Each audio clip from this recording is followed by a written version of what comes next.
चाहता हूं। दीपक वोरा साहब, जस्टिन ट्रूडो को अब समझ आ गया है कि गलती उनसे हो गई है इस पूरे मामले में, और कैसे अपनी साख बचाएंगे? अभी तो वो नाजियों का सम्मान भी कर रहे हैं, इजराइल वैसे ही जो है उनके ऊपर रूस, पोलैंड, इजराइल सब चढ़े हुए हैं उनके ऊपर।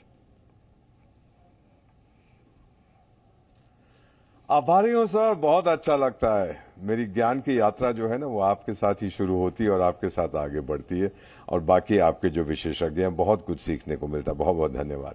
अब मैं आपको ले जा रहा हूं अगस्त 2022 पे एक ट्वीट मैं आपको सुनाना चाहता हूं। मैं उसका हिंदी में अनुवाद करने की कोशिश करता हूं।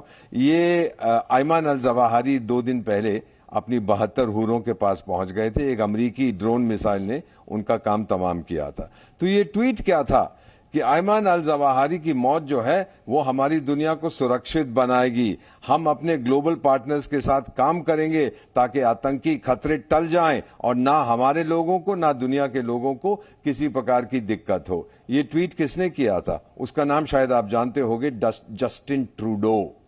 और तालिबान बोला कि आप तो ये अंतर्राष्ट्रीय नियमों का उल्लंघन कर रहे हैं कि मेरे देश में एक इजिप्शियन पासपोर्ट होल्डर वाले को आप मार रहे हैं। तो ट्रूडो साहब बोले नहीं नहीं, ये तो आतंकी है, कहीं भी मार सकते हैं।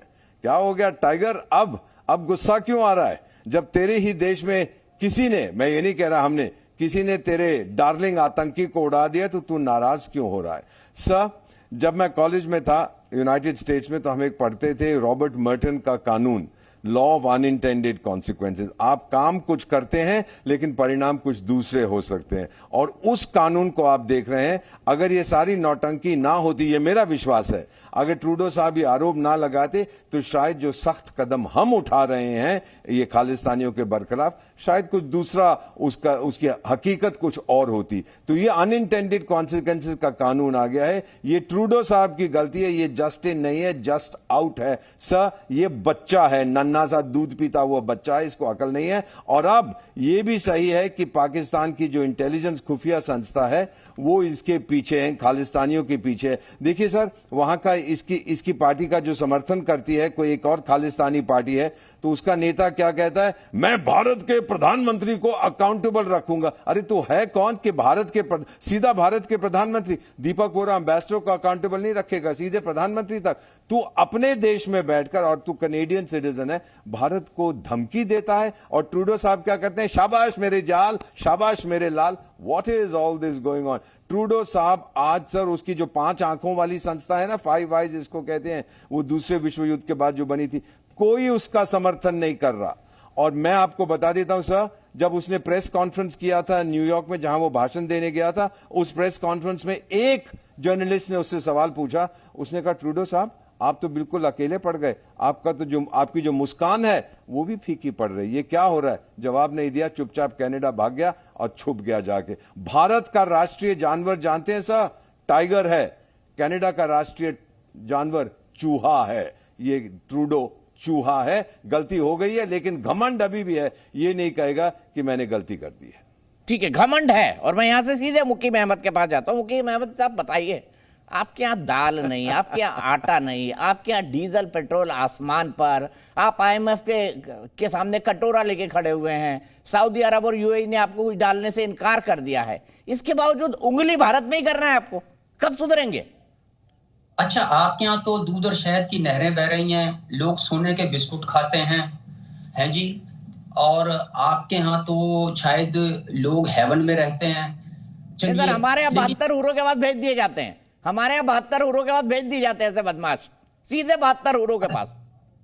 तो फिर इसको जस्टिन ट्रूडो को भी भेज देते आप, अगर इतनी हौसला और दम है तो। बातें ही कर रहे हैं आप यहाँ बैठे हुए हैं जी। कोई कोकेन का नशा ही बता रहा है, कोई उसे उसकी सियासी मजबूरी बता रहा है, कोई उसे चूहा दिखा रहा है। और यार, और ताल्लुकात आपने उसी तरह रखे हुए हैं, ट्रेड आप उसी तरह कर रहे हैं, स्टूडेंट उसी तरह भेज रहे हैं जी।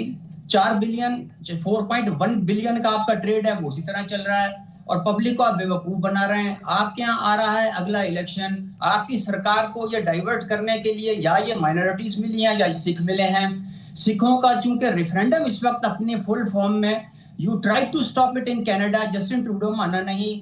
और वहां जिस तरह 5 बिल के जुलूस निकले, वो मौत साबित हो रही है इनके वो बयानिया की आपके। और आपके लिए अब ये बर्दाश्त करना मुश्किल है कि जी पंजाब आप हारे, जहां पे बीजेपी की हुकूमत थी, अब वो आपसे बर्दाश्त नहीं हो रहा।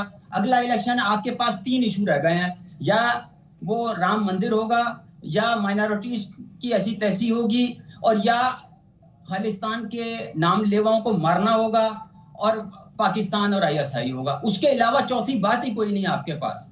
आप लोग सिर्फ ये एक वो है ना कि इंतखाबी बुखार बना रहे हैं। This is an election fever, और उसमें आपको वो एक जलसों में बात करने के लिए चाहिए मटेरियल। वो बस ये 3-4 इशू है, रो पीट के आपने अपनी गुर्बत, महंगाई और माइनॉरिटीज की किलिंग से तवज्जो हटानी है। और आप आईएसआई अगर आईएसआई इतनी स्ट्रांग है, सारे काम वही कर रही है, तो भाई फिर आप आईएसआई की जय का नारा लगाएं, और ये दौलत से जो है ना आपका, उससे इस्तीफा लें कि तेरी एजेंसी क्या कर रही है, मोदी सरकार क्या कर रही है। सारे काम अगर आईएसआई कर रही है तो आप जाएं, फिर तीरथ नहाएं, कुछ और करें। ये हम तो नहा लेंगे सर, और आईएसआई वाले जितने करेंगे वो 72 उरों के बाद ट्रांसफर भी कर देंगे। चिंता ना करिए मुकीम साहब, अपनी फिक्र करिए, हमारी ना करिए। हमें कोई फिक्र नहीं है आपकी। मुझे ये हैरानी होती है कि आपके पास इशू कोई नहीं रहा। अच्छा मुझे मुकीम साहब एक बात बताइए, अब राज करे या खालसा बोल रहे खालिस्तान बनेगा, तो उसकी राजधानी तो लाहौर होना चाहिए ना, वो आपके खालिस्तान के नक्शे में क्यों नहीं है, ये भी बता दीजिए। फिर इसी सवाल को लेकर मैं चन्नी साहब के पास जाऊंगा, भाई लाहौर भी डाल दीजिए ना खालिस्तान में। भाई वो हमने थोड़ी डालना है, वो जो बना रहे हैं उन्होंने डालना है। अच्छा, अब वो डाल लेंगे, आप दे दोगे लाहौर, मणिपुर डालें, छत्तीसगढ़ डालें, बंगाल डालें, ये तो उनकी हिम्मत के ऊपर है। नहीं लाहौर दे देंगे आप, लाहौर दे देंगे आप, वो खालिस्तान वाली डाल लेंगे। लाहौर तक बात नहीं ले सका आज तक। ये देखो, लाहौर तक आपका महाराजा रणजीत सिंह का नाम सुना है आपने? अरे हमने तो रंजीत सिंह से भी ले लिया था। चलो आपने ले लिया था रंजीत सिंह से। वो क्या वो सलवार पहनते थे, बुरके में रहते थे मुसलमान, वो भूल गए आप? और ये अभी बताएंगे, चन्नी साहब बताएंगे। जी